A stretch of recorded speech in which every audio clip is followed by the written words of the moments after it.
vou chamar de dádiva, é tão grande, é tão apreciada, é tão reconhecida pela humanidade, que a maioria dos homens acabam por pensar que toda a humanidade é filha de Deus. Todos querem dizer: eu também sou um bom filho de Deus. Mas aqueles que vivem segundo os padrões da Bíblia, da Palavra de Deus, sabem que, na verdade, apenas aqueles que receberam a Cristo como seu Salvador e Senhor, apenas a estes foi-lhes concedido o poder de serem feitos filhos de Deus, a saber, os que creram no seu nome. João, capítulo 1, versículo 12. Sim, filhos de Deus não são aqueles que nasceram segundo a vontade da carne ou do homem, mas do próprio Deus. João, capítulo 1, versículo 13. Dito isto, cristãos fiéis não têm dúvidas de que são filhos de Deus. Mas o que caracteriza um filho, uma filha de Deus? Será que apenas a obediência externa de um conjunto de regras morais que são encontrados na própria Bíblia, como, por exemplo, não matarás, não adulterarás, não furtarás? Será que obedecer esses princípios da lei moral caracteriza alguém como filho ou filha de Deus, como pensavam os judeus nos dias de Jesus? Bom, para responder isso, nós vamos hoje meditar um pouco sobre esse tema, filhos de Abraão, a partir desse famoso encontro entre Jesus e um baixinho chamado Zaqueu. Apenas o terceiro evangelho registra essa passagem. O versículo 1 que nós lemos diz que, entrando em Jericó, Jesus atravessava a cidade. Como nós dissemos na semana passada, essa não é a antiga Jericó que havia sido conquistada por Josué séculos atrás. A antiga Jericó estava desabitada nessa época. Essa é a nova e bela Jericó. É a cidade das palmeiras, fruto da obra das mãos de Herodes, o Grande. Na entrada desta cidade, Jesus, por um momento, para atender um certo cego de nome Bartimeu, exposição passada, que agora havia sido curado e havia se tornado um novo discípulo de Jesus e estava a segui-lo. Jesus agora, seguido por Bartimeu, está atravessando, está seguindo adiante em sua viagem pela cidade de Jericó. E o versículo 2 então diz que eis que um homem rico, de novo mais um homem rico, no Evangelho segundo Lucas, chamado Zaqueu, chefe dos publicanos, aparece, entra em cena. Lembrem-se de que nós estamos vendo uma grande gravura, estamos passando por uma grande galeria com gravuras pintadas pelo Espírito Santo pela pena de Lucas, o médico, evangelista e historiador. O Evangelho está nos apresentando mais um encontro entre Jesus e um homem que possuía grande riqueza material. Só que este é Zaqueu. Este é, segundo o Evangelho, o chefe dos publicanos.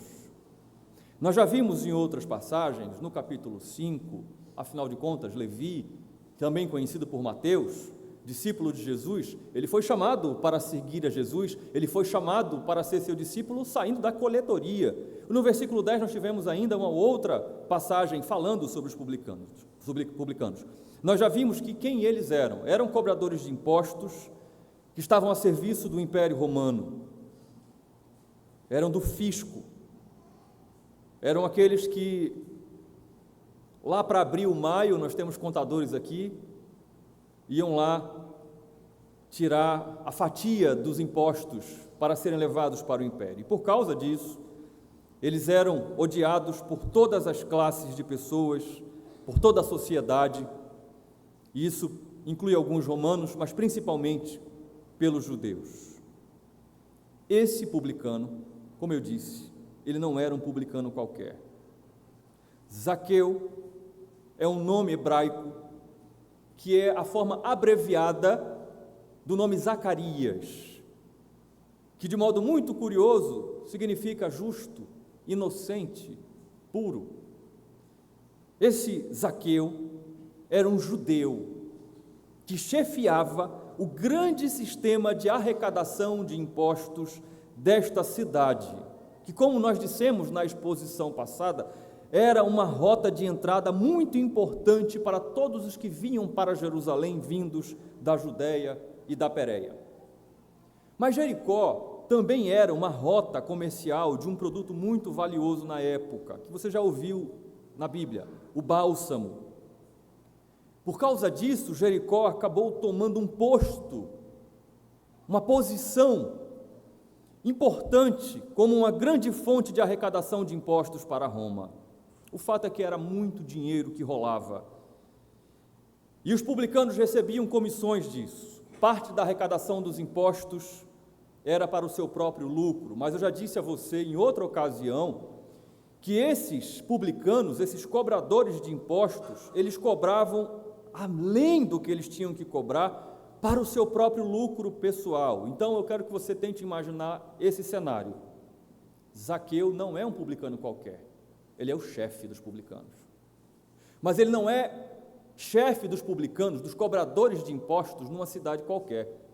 Ele é chefe dos publicanos numa cidade importantíssima, onde muito dinheiro era arrecadado por causa dos impostos.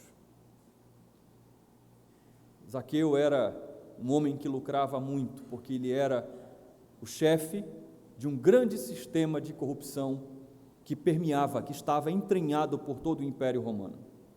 Por causa disso, Zaqueu era rico, era poderoso, mas também era considerado como um crápula, era considerado como um traidor nacional, era considerado pelos judeus como um apóstata, como alguém que abandonou a fé para servir aqueles que subjugavam a nação. Zaqueu era rico e era poderoso, mas também era odiado. É por isso que no versículo 7 nós já lemos, vamos ver com um pouquinho mais de calma, eles murmuraram quando Jesus Cristo entrou na casa desse miserável, desse odioso Zaqueu. Mas o versículo 3 fala que esse homem, ele procurava ver quem era Jesus, mas ele não podia por causa da multidão e por causa de ser ele de pequena estatura. Veja como o Evangelho, ele não é excludente. Veja como o Evangelho ele não está preocupado com aspectos físicos. Por que o senhor está dizendo isso, pastor?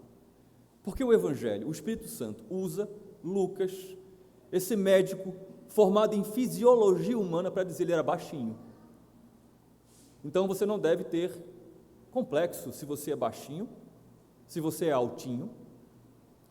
É o Evangelho que está falando que ele era baixinho, não sou eu que estou acrescentando ao texto. Você não deve ter dificuldade com a fibra do seu cabelo, você não deve ter dificuldade com a sua característica física, não. Você deve ser grato a Deus pela forma como Deus fez você, porque para o Espírito Santo era importante que você ficasse sabendo que Zaqueu era baixinho. Mas isso traz uma dificuldade para Zaqueu. Zaqueu, a essa altura da sua vida, havia ouvido falar muito de Jesus. Afinal de contas, um dos discípulos de Jesus, ele era ex-publicano. E uma vez que ele soube que Jesus estava passando por Jericó, era a oportunidade que ele queria. Ele queria muito ver Jesus. Mas a fama de Jesus, como eu já disse em outras ocasiões, fazia com que muitas pessoas, e eu disse na exposição passada, e nós vamos ver isso na próxima, se Deus permitir, e ainda mais na outra, na entrada triunfal de Jesus em Jerusalém, fazia com que as pessoas cercassem. Se você estava aqui no domingo passado, você vai lembrar como é que termina o capítulo 18, versículo 43. Depois que Bartimeu foi agraciado pela cura, todo o povo louvava a Deus junto com ele.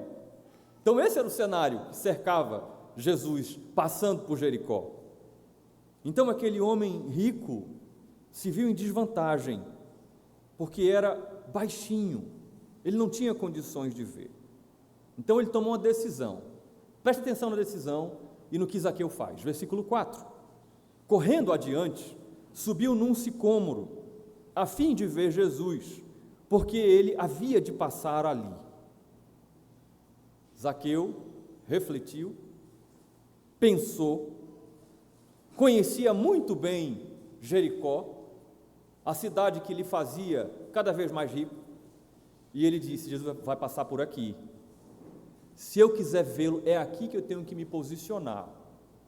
E aí eu quero dizer a você, sobretudo a você que está nos visitando, eu quero dizer primeiro a você que faz parte da igreja: o Senhor é Deus, Ele está em todo lugar. Ele é o Deus que cobre todo o cosmo. Todo o cosmo não pode conter o seu poder e a sua majestade. Mas Ele decide aonde Ele quer se manifestar. Ele decide aonde Ele quer falar. E o lugar que Ele escolhe para falar de forma solene com o seu povo é a igreja. Não sou eu que digo isso, é a própria palavra. Se você quer ouvir Deus falar com você, você deve vir à igreja. Se você quer ouvir Deus falar com você, você tem que passar pelo lugar onde Ele vai falar com você, que é a sua palavra. Mas você que está nos visitando, também quero dizer a você, que se você quiser ouvir Deus falar com você, você precisa olhar para a Bíblia. E se você de fato quiser ver Jesus passar, ter um encontro com Ele, você deve ir para o lugar onde Ele passará e falará de modo fiel na sua palavra. Numa igreja que de fato pregue a Bíblia, não as histórias da carochinha, mas a Bíblia, como está acontecendo aqui nesta noite, por graça e por misericórdia. Então Zaqueu vai se posicionar geograficamente aonde ele sabe que Jesus vai passar. Mas eu quero chamar a sua atenção para um fato importante do versículo 4.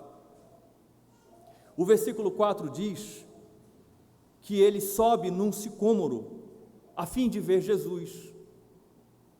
Só que note o seguinte: o Evangelho não está falando de um moleque, com todo o carinho da palavra.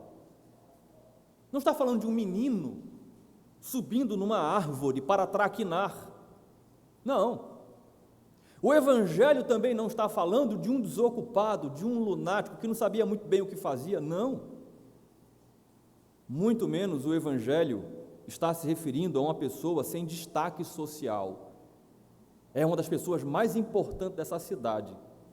E ele corre, sobe numa árvore e se posiciona para esperar Jesus passar. Era um dos homens mais ricos e conhecidos de uma cidade que não era uma cidade qualquer. Uma cidade importante. E eu não sei se você percebe o que eu percebo no versículo 4, mas o que eu percebo no versículo 4 é que ele não está se importando com a sua reputação. Parece aqui que Zaqueu já não está mais tão preocupado, inclusive, com a sua própria riqueza material. Ele não tenta comprar uma audiência com Jesus através do dinheiro. Não faz isso. Interessante que muitas pessoas dão uma série de desculpas para terem uma audiência com Cristo, para estarem na presença de Jesus. É interessante que eu noto que mesmo depois de tantos séculos de pregação do Evangelho, ainda há muitas pessoas que dizem: não, eu não posso ir para a igreja, eu não posso ouvir a palavra de Deus, eu não posso estar diante de Jesus, porque eu tenho coisas mais importantes, que na minha leitura justificam o fato de eu dizer: hoje não, não, agora não, vamos para a igreja comigo? Não, hoje não dá. Olha, o culto vai ser daqui a pouco. Não, agora eu não posso.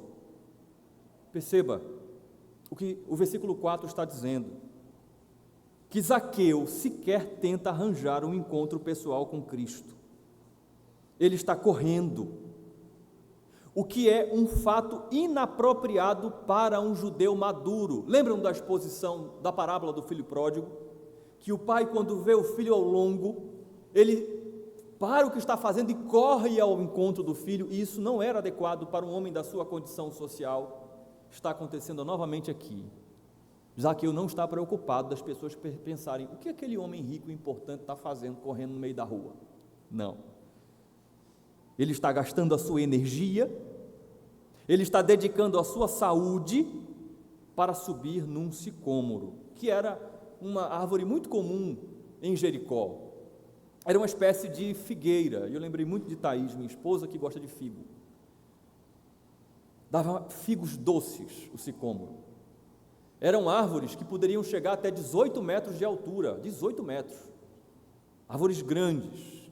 Porém, elas tinham algumas características que facilitavam um homem baixinho como Zaqueu subir.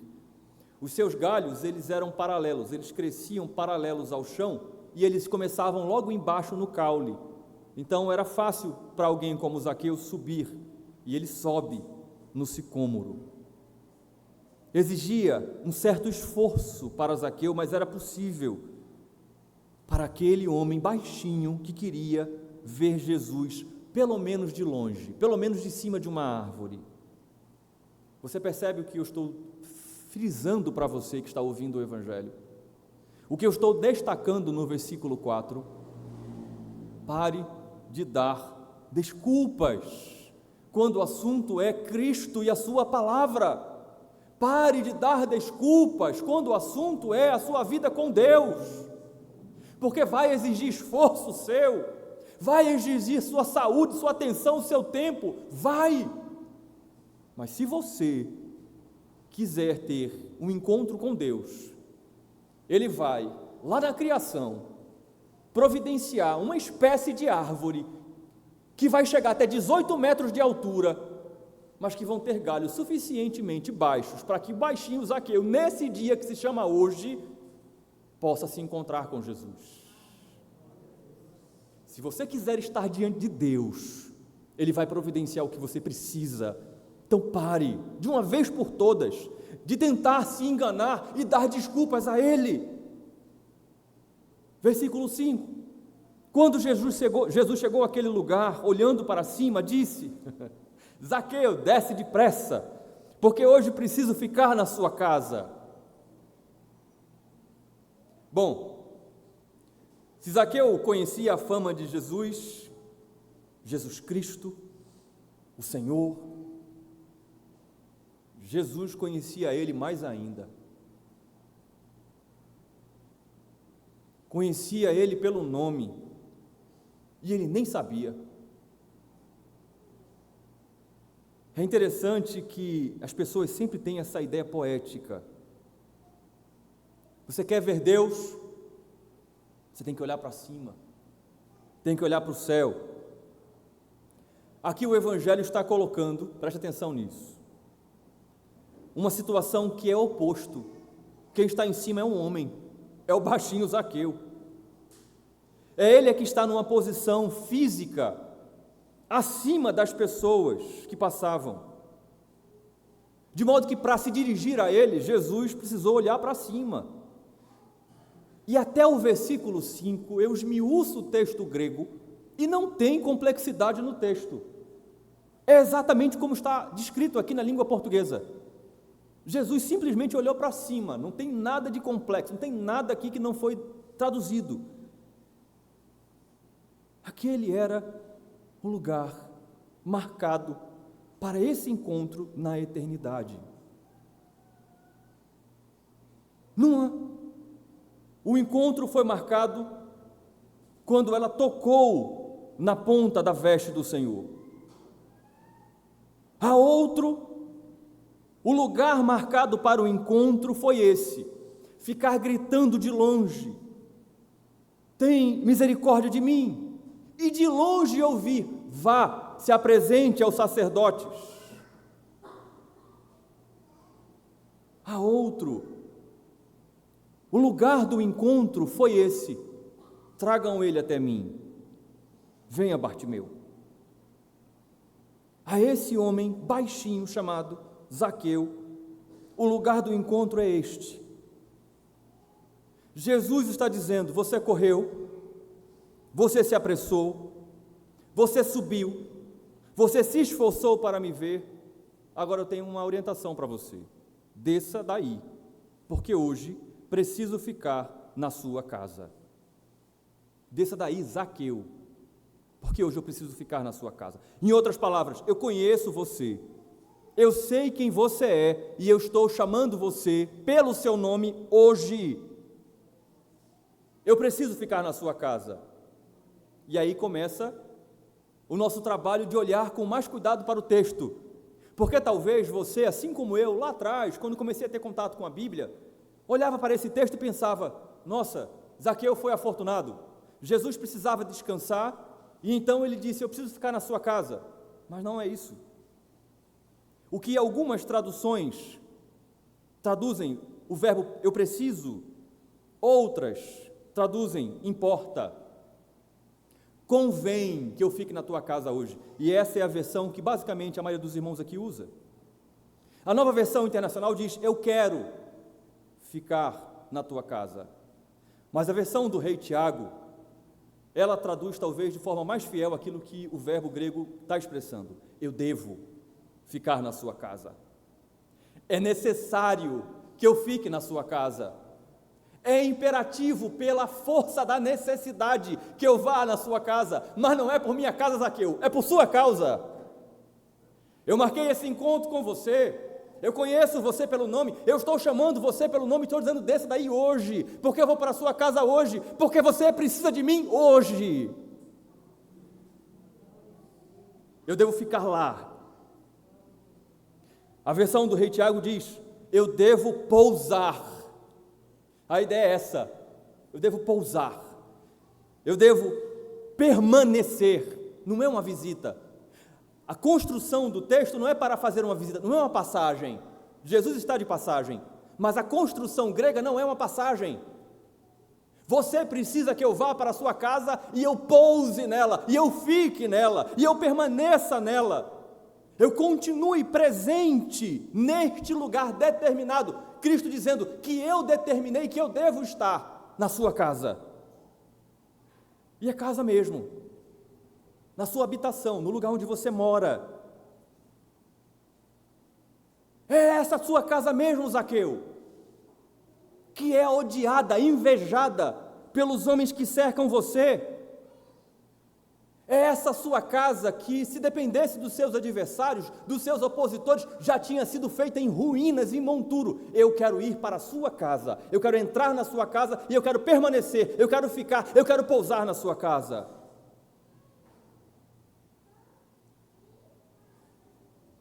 Ouvindo Jesus falar no versículo 5, eu penso como é vergonhosa a nossa tendência humana. É vergonhosa, porque a nossa tendência humana é nós não sermos hospitaleiros, sempre com base em desculpas. Há aqueles que não querem receber pessoas, porque não querem que as pessoas vejam que se tem de valor em casa.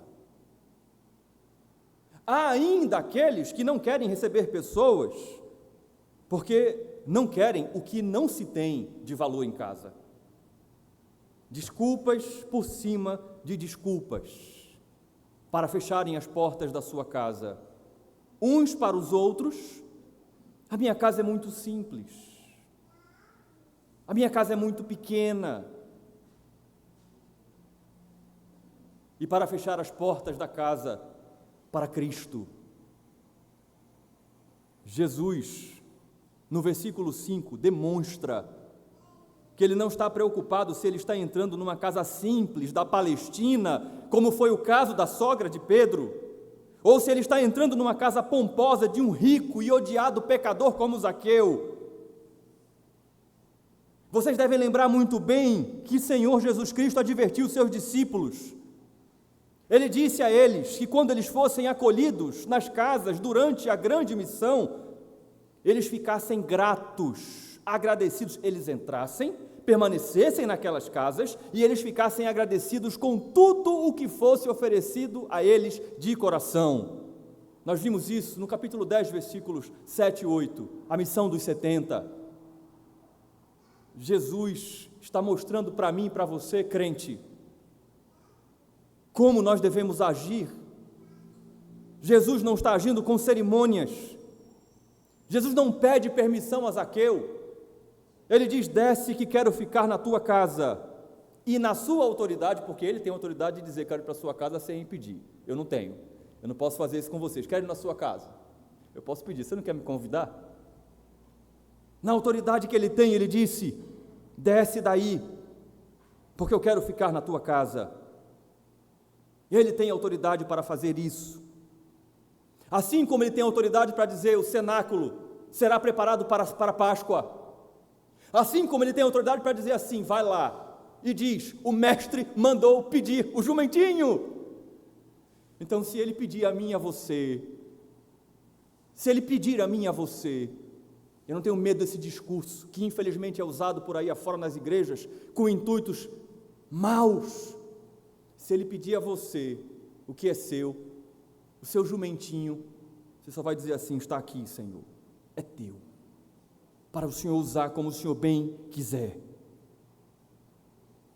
Deixa eu dirigir uma palavra muito especial a você que está nos visitando. Jesus, eu posso pedir a você permissão para te visitar ou para receber você no gabinete, mas Jesus não.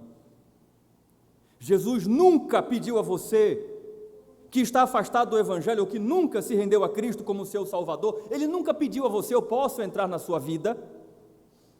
Nunca você vai encontrar isso na Escritura. E quem tem dúvidas sobre Apocalipse 3:20, eis que estou à porta e bato, depois me procura que eu explico. Ali está falando com a igreja, com crentes, com já pessoas convertidas que estavam afastados da sua vontade. Jesus nunca pede permissão para entrar na vida de uma pessoa. Por seu Evangelho, Ele chama com autoridade: desça daí, saia de onde você está, porque eu quero entrar na sua casa, eu quero entrar na sua vida, e eu quero fazer isso hoje, como Ele está fazendo nessa noite, através do seu Evangelho, falando ao seu coração, falando aos seus ouvidos e ao seu coração. É por isso que negar a Cristo, dizer não ao chamado de Cristo, é rebeldia e vai ser punida, conforme nós vamos ver na próxima exposição no versículo 27. Punida. Mas então acontece algo. Zaqueu ouviu a ordem de Jesus e no versículo 6 é dito que ele desce depressa e o recebe com alegria. Ele desceu depressa e o recebeu com alegria. O Senhor chama Zaqueu pelo nome e ordena: desça depressa. O que Zaqueu fez? Desceu depressa. Olhando os verbos no grego, a construção é o mesmo verbo. Mas não é só o mesmo verbo, é o mesmo tempo verbal. Mas não é só o mesmo tempo verbal, é a mesma construção gramatical, é particípio de circunstância do atendente. Sabe o que significa em letras mais fáceis? Desce e me obedece. Zaqueu desceu e obedeceu. Mas Zaqueu não fez isso com peso no seu coração. Espera aí, pastor, está muito dura essa mensagem. Não, não está não. Desceu e obedeceu sem questionar. Zaqueu, segundo o versículo 6, não fez isso com um peso no seu coração, viu, crente? Quando Deus pede a você algo pela sua palavra, veja o que Zaqueu faz. O texto diz no final do versículo 6 que ele o recebeu com uma alegria. E aqui é o que está escrito. Não tem aqui um sentido espiritual, é carinho, é felicidade, é sentimento. Zaqueu, disse Jesus, eu vou contigo para a tua casa. Zaqueu, eu vou contigo para a tua vida. Zaqueu, eu vou ter comunhão contigo.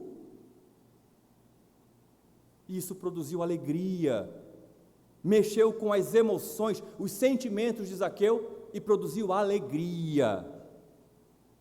Deixa eu dizer uma coisa a você. Por mais vergonha que alguém possa sentir por causa da convicção do seu pecado, quando a pessoa tem um encontro com Cristo, quando a pessoa recebe Jesus, isso mexe com os seus sentimentos. Duas coisas geralmente acontecem, ou simultâneas, ou em momentos diferentes, mas é um choro de alívio. Bobagem eu dizer para vocês que isso aconteceu comigo quando eu me converti, não é? Pastor, o senhor chorou? Chorei. Mas também alegria. Eu também chorava de alegria. Eu não sabia explicar como era possível, mas eu chorava de alegria, e um choro alegre que eu nunca tinha experimentado na minha vida, naquele dia 18 de outubro de 98. Alegria!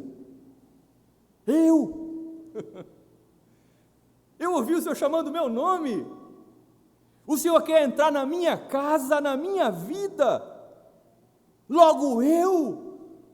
Jesus disse sim, desce. E ele desceu. Ora, se foi com Pedro, na pesca maravilhosa,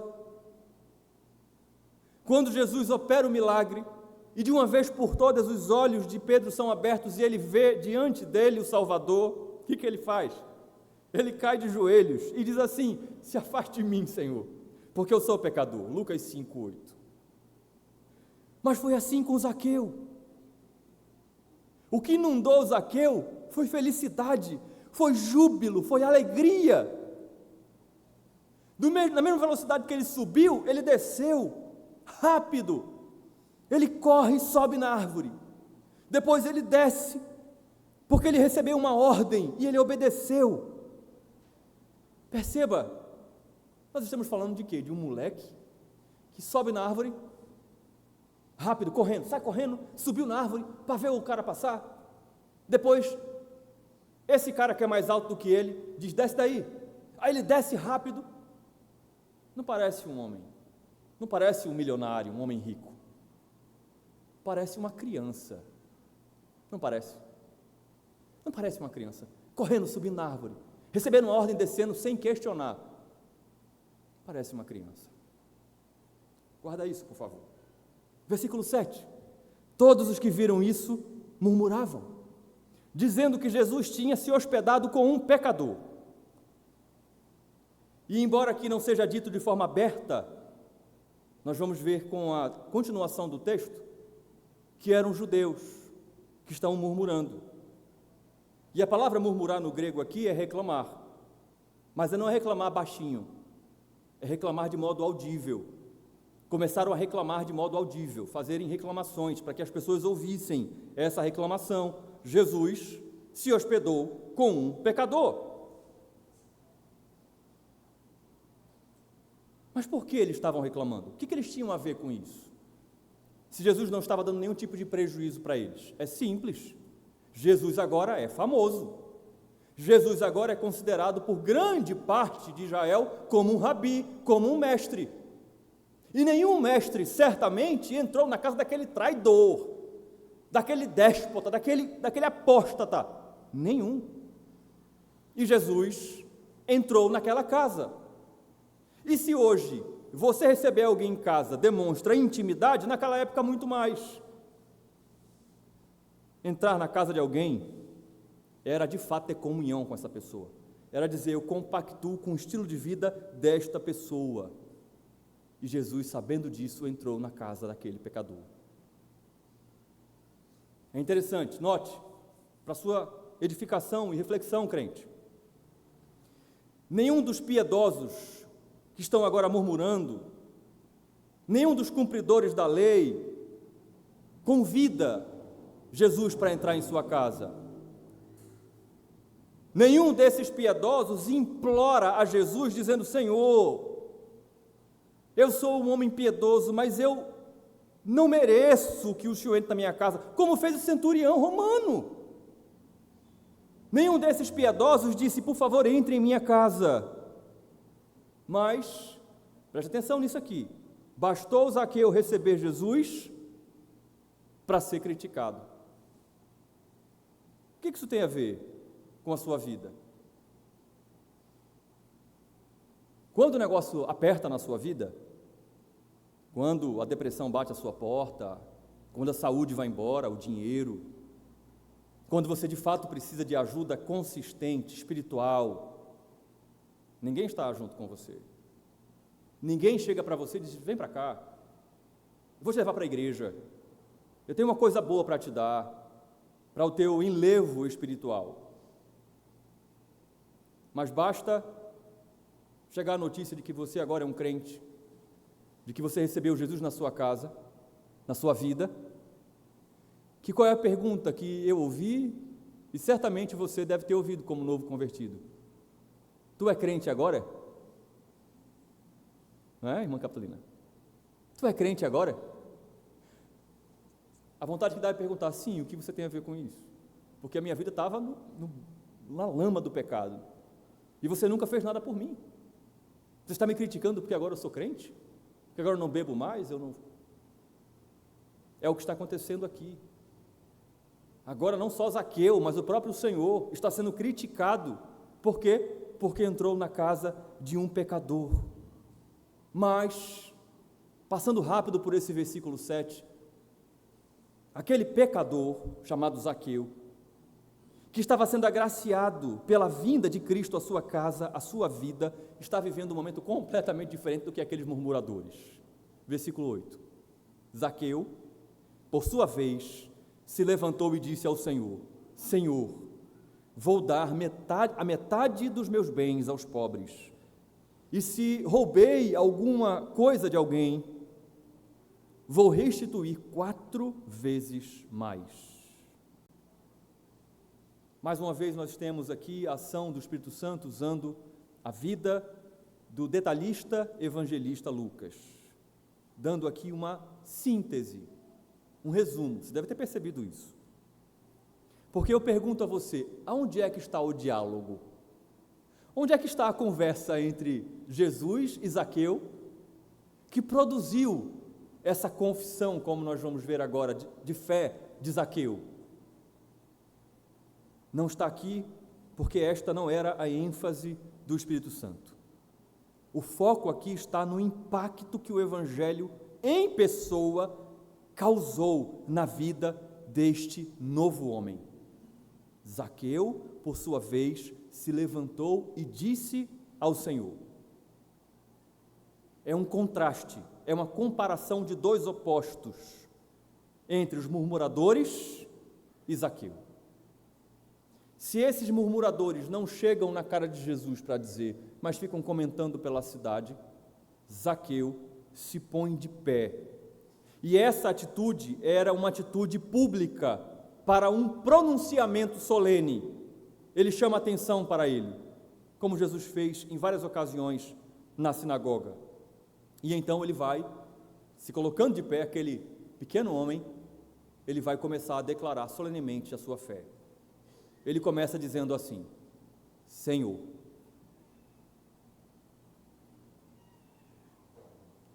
O impacto da verdade do Evangelho no coração de Zaqueu produz logo de cara isso: o reconhecimento de Jesus Cristo como verdadeiro Deus. Ele está dizendo: não é César, é o Senhor, que é o meu Deus.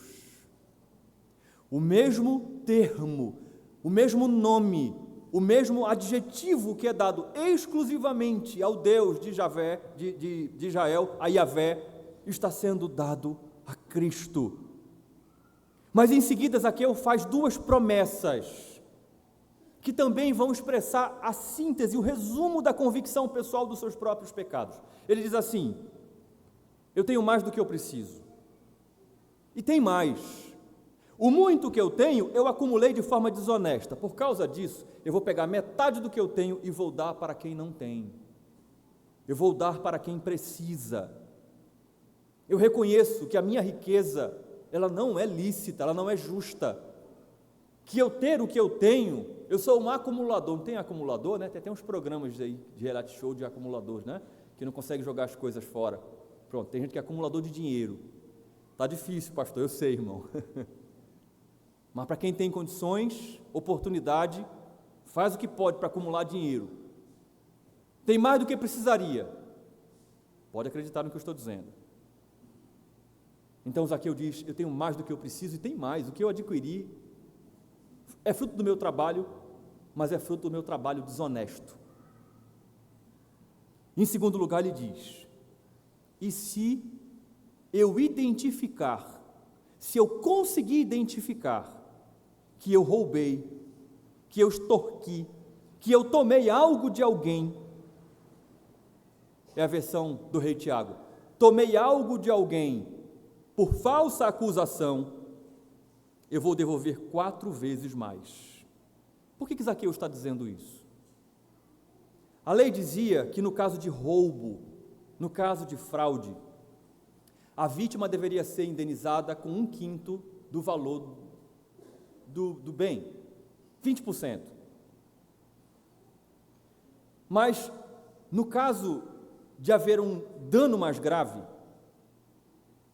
se houvesse um roubo com intenções de não haver a recuperação do bem, poderia acontecer assim: se a pessoa que foi descoberta devolvesse o bem, tinha que pagar 2 vezes o valor do bem restituído. Você vai encontrar isso em Êxodo capítulo 22, versículo 1. Mas se a pessoa fosse descoberta não voluntariamente e o bem não é mais passível de ser restituído, o versículo 3 de Êxodo 22 diz que tinha que ser 4 vezes o valor do bem que foi subtraído. Zaqueu diz assim: eu reconheço o meu pecado. Voluntariamente, o Evangelho trouxe a consciência do meu pecado. E eu voluntariamente eu quero restituir. Mas eu não quero restituir pelo baixo. Eu não quero restituir pela lei, 2 vezes. Eu quero restituir o valor mais alto. Eu quero restituir 4 vezes de tudo que eu defraudei a alguém. Irmãos, sublime o Espírito Santo deixar, preste atenção nisso, para mim e para você, esse testemunho de Zaqueu, para minha e para a sua instrução, porque aqui nós estamos vendo um exemplo, um testemunho de uma conversão que tem 2 características. É uma conversão alegre, mas também é uma conversão espontânea, podemos até dizer generosa. E por que isso é importante para o nosso testemunho? Porque em dias maus como nós vivemos, semelhantes aos dias de Jesus, quando nós vemos alguém se achegar a Cristo de modo alegre, quando nós vemos alguém que abraçou a fé, que disse: a partir de agora eu sou do Senhor, e recebe a oração, e começa a frequentar a igreja com todo o amor, e quer participar de tudo, e quer contribuir, e quer... A tendência do coração de muitos crentes é logo começar a pensar: isso não vai demorar muito. É começar a pensar: está querendo alguma coisa, está querendo aparecer na igreja. Não. O Evangelho está nos dizendo que quando ele entra no coração, quando ele muda uma pessoa, quando chama da morte para a vida, ele produz alegria, e ele produz espontaneidade, e ele produz generosidade. Cada demonstração é feita de modo particular. Deus tem um jeito de trabalhar na vida de cada um dos seus filhos. Porém, o Evangelho está nos dizendo que se ele trouxer pessoas por essa porta e caírem aqui quebrantadas aos pés do Senhor, e nós vimos essas pessoas trabalharem 2 vezes mais do que eu, não devemos jamais duvidar da obra do Espírito Santo no coração dessas pessoas. Se o Espírito Santo avivar você e motivar você para que você o busque, não se importe se vão dizer que agora você é santarrão, que lê a Bíblia todo dia, que ora todo dia. Se você for o primeiro a chegar e o último a sair, não se importe se vão criticar você. Deixe o Espírito Santo trabalhar na sua vida. Haverão pessoas na igreja, e aqui eu tenho certeza que será a maioria, que vão ficar felizes pela sua espontaneidade. Sirva a Deus com aquilo que Ele requisitar de você. Amém, igreja? É um testemunho para nós. Então, o versículo 9, Jesus lhe disse: hoje houve salvação nesta casa, pois também este é filho de Abraão. Hoje houve salvação. É a característica marcante dos evangelhos, a urgência na pregação da mensagem e na recepção da mensagem, na resposta da mensagem. É por isso que, se você visitar a nossa igreja, domingo que vem, você vai me ver, ou aquele que estiver pregando aqui, falar sobre a urgência de não só você ouvir a mensagem do Evangelho, mas também de você receber, aceitar e acolher a mensagem do Evangelho ao seu coração. Mas se você é crente desta igreja, e você continuar ouvindo este pobre pastor pregando o Evangelho, e interagindo com você para saber como é que está a sua vida, como é que está a mensagem do Evangelho no seu coração, como nós ouvimos hoje de manhã, é por conta da mensagem do Evangelho, que mostra duas urgências: a urgência na pregação e a urgência na recepção, no acolhimento da mensagem. Pastores que são muito fervorosos e dedicados e aplicados para se colocarem diante de Deus, para chegarem aqui no púlpito e pregarem uma mensagem pura, uma mensagem fiel, uma mensagem sem subterfúgios humanos, e para nisso não está sendo fiel ao seu chamado, ao seu ministério. Se ele, como nós ouvimos hoje de manhã, não está preocupado em saber como está a vida da igreja, no que diz respeito à recepção, ao acolhimento, à prática do Evangelho, se ele não faz isso, para não ser inconveniente, não está sendo fiel ao seu ministério. É urgente. Hoje, diz o Evangelho, hoje houve salvação. Este também é filho de Abraão. Agora o negócio pegou. Agora o negócio ficou sério. Porque surge uma pergunta para mim, eu não sei se surge para você. A que se refere essa expressão do Senhor? Este também é filho de Abraão. Será que Jesus disse isso pelo fato de Zaqueu ser judeu? E ele está apenas fazendo uma referência étnica? Como ele é judeu, é descendente de Abraão. A resposta é não. Então, será que Cristo está dizendo que Zaqueu agora voltou a ser aprovado por Deus, considerado por Deus como inocentado, justo, pelo fato dele estar não só cumprindo a lei, mas ele está cumprindo mais do que a lei exige dele, sendo piedoso e dessa forma alcançando o reino de Deus por causa dos seus méritos? A resposta também é não.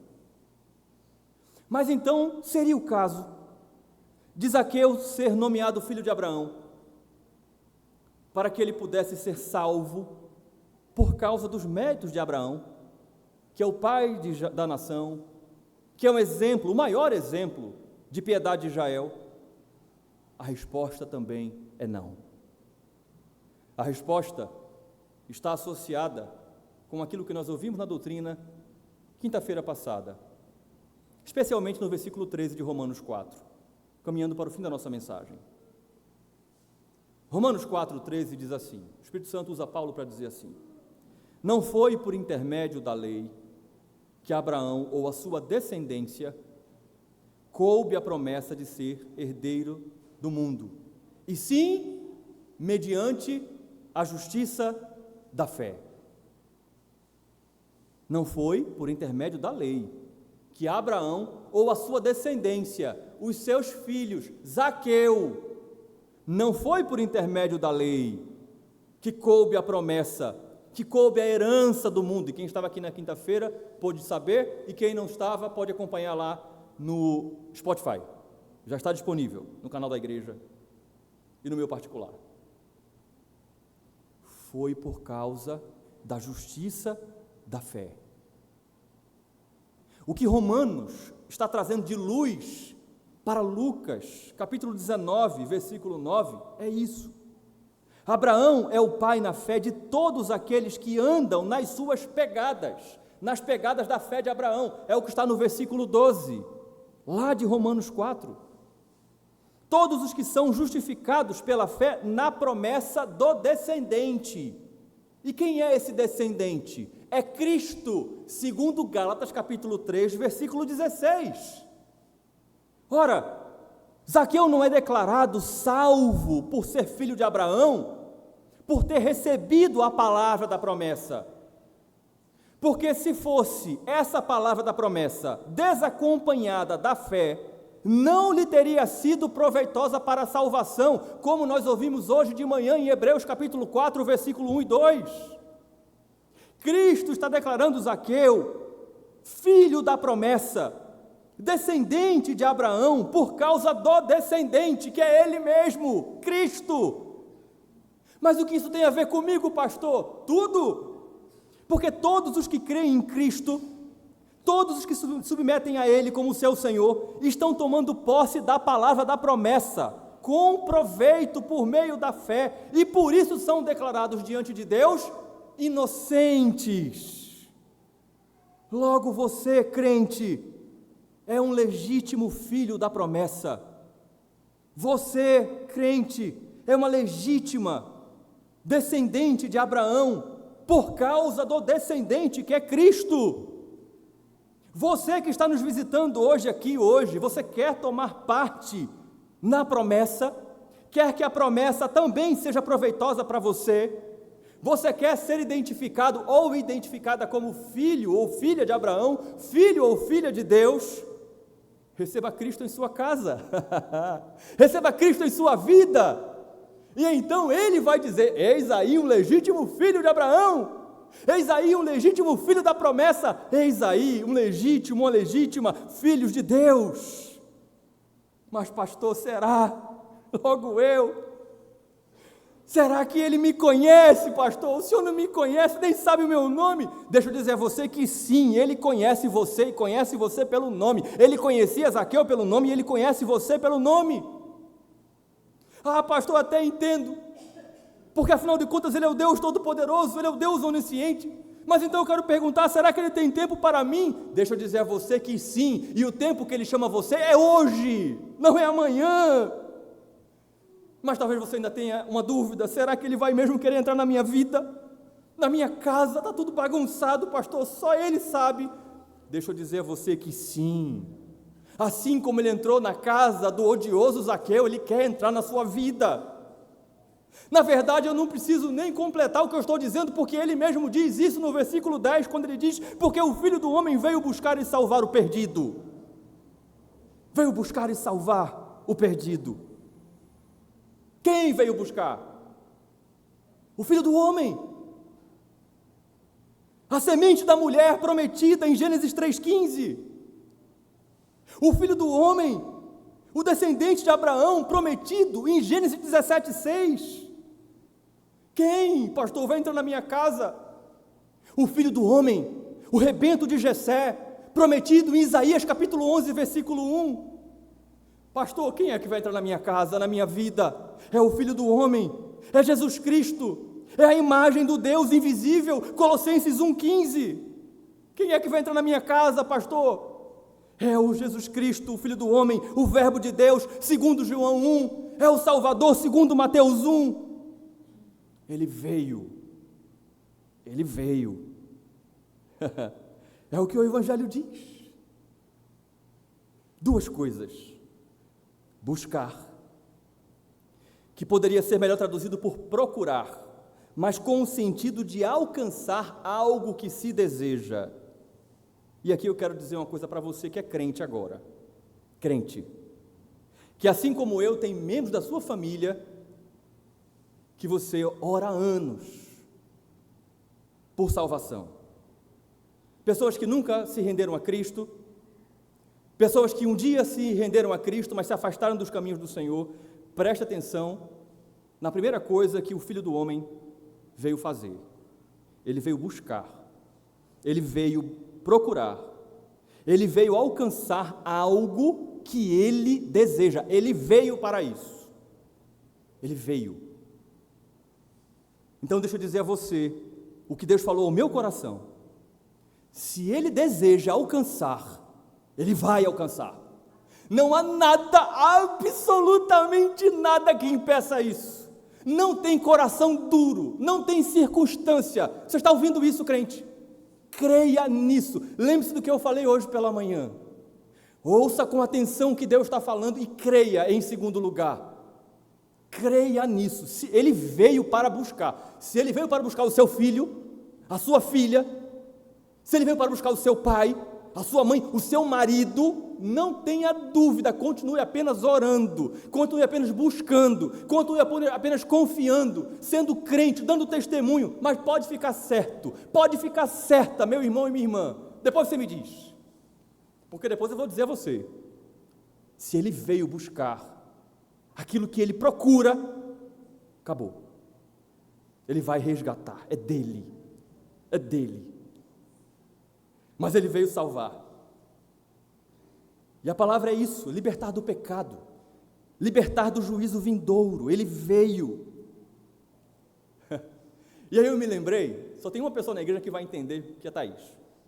Eu me lembrei de um irmão muito querido, que eu não vou falar quem é, nem, porque senão vocês vão acabar matando a charada. Ele tem uma frasezinha que ele gosta de dizer: vai dar tempo, vai dar certo e vai ter festa. Quando a coisa está muito embolada, a gente não sabe como é que aquele negócio vai terminar, ele diz: vai dar tempo, vai dar certo e vai ter festa. Pois eu lembrei dessa frase na hora. Ele veio buscar e ele veio salvar, de modo que esse povo que ele escolheu e que ele amou na eternidade, esse rebanho precioso, todos serão alcançados, não vai faltar nenhum. Vai dar tempo, vai dar certo, porque é Ele que projetou isso na eternidade, e vai ter festa. Quem crê nisso, diga amém. Amém. Sim, isso mesmo que você está ouvindo. Ele veio buscar justamente o perdido. Ele veio buscar o que está debaixo de condenação, e é por isso que nós estamos aqui. Então eu concluo essa mensagem fazendo algumas observações rápidas. Nosso Senhor disse que, humanamente falando, era impossível um rico entrar no reino dos céus. Lucas capítulo 18, versículo 27. Você lembra? Humanamente é. Mas o mesmo Lucas 18, 27 diz que o que é impossível para os homens é possível para Deus. E por isso, ele salvou Zaqueu, um homem riquíssimo. Ele também disse que quem não receber o reino como uma criança, resgatou a palavra, não pode entrar nele. Também no capítulo 18, agora no versículo 17. Por isso, Zaqueu entrou no reino, porque ele recebeu o reino como criança. Ele correu, subiu, recebeu a ordem, desceu. Baixinho se colocou de pé e disse: metade, 4 vezes. Criança, alegre, espontânea, sem se preocupar com o que vão... Endoidou, enlouqueceu. Metade da riqueza desse homem. Mas Jesus também disse que não adianta exaltar os méritos, bater no peito e exigir o direito de ser aceito como filho de Abraão por causa dos seus méritos, como fez o fariseu diante do publicano, aqui no capítulo 18 ainda, versículo 11. Jesus disse, naquele mesmo contexto, que tem que confessar os pecados, tem que sentir dentro do seu coração a necessidade da misericórdia, e é por isso que Zaqueu foi identificado por ele como um filho de Abraão. Se eu identificar que eu fraudei 4 vezes mais, por isso eu me dirijo a você que está nos visitando. Quero perguntar a você, mais uma vez, até quando você vai ouvir Jesus dizer: desce, sai daí, para de se esconder, desce porque eu preciso entrar na sua vida, e não é amanhã, não é depois daquilo que você pensa, mas é hoje. Até quando você vai continuar endurecendo o seu coração para o chamado de Cristo para a sua vida? Preste atenção no que o Evangelho está dizendo a você hoje. Jesus conhece você pelo nome, é pelo nome. Jesus conhece você pelo nome antes de você nascer. Não rejeite o chamado do Senhor. Não rejeite, porque Ele não estará acessível para todos para sempre. Não estará. Não deixe o dia de hoje passar. Mas também quero me dirigir a você, igreja do Senhor. Quero encorajar você a se lembrar do dia em que Jesus entrou na sua vida. Quanto tempo faz que você não lembra disso? Eu acho que Nicole faz pouco tempo, né, Nicole? E você, que faz anos que o Evangelho te alcançou? Lembre-se do dia em que ele entrou na sua vida. Lembre-se do choro, da alegria. Eu me lembro de Pedro Simplício. E não esqueça isso. Nos momentos mais sombrios, em que a sua fé, lembre-se do dia que Jesus alcançou você. Traga isso à sua memória. Traga o que pode dar esperança a você. Lembre-se do início da sua fé. Misericórdia. Das suas primeiras confissões de pecado para Deus. Senhor, o Senhor tem tempo para ouvir? Lembre-se disso. Para que você faça isso hoje. Para que você se apresente diante de Cristo e confesse o que você precisa confessar. E devolva o que precisa ser devolvido. Faça isso hoje. Faça isso de pé diante dele, como Zaqueu fez. Já pensou nisso? Faça isso sem restrições, porque ele também conhece você pelo nome. Ele também conhece os seus pecados. Façam isso, meus irmãos, Igreja do Senhor. E continuem se esforçando para viver esse Evangelho como filhos de Abraão, pela fé. A usufruir da salvação que vocês receberam em Cristo, pela fé. Para que o Senhor continue olhando para vocês, e mesmo que ninguém diga, Ele diga de vocês, Igreja do Senhor, ali estão os filhos de Abraão. Vamos orar.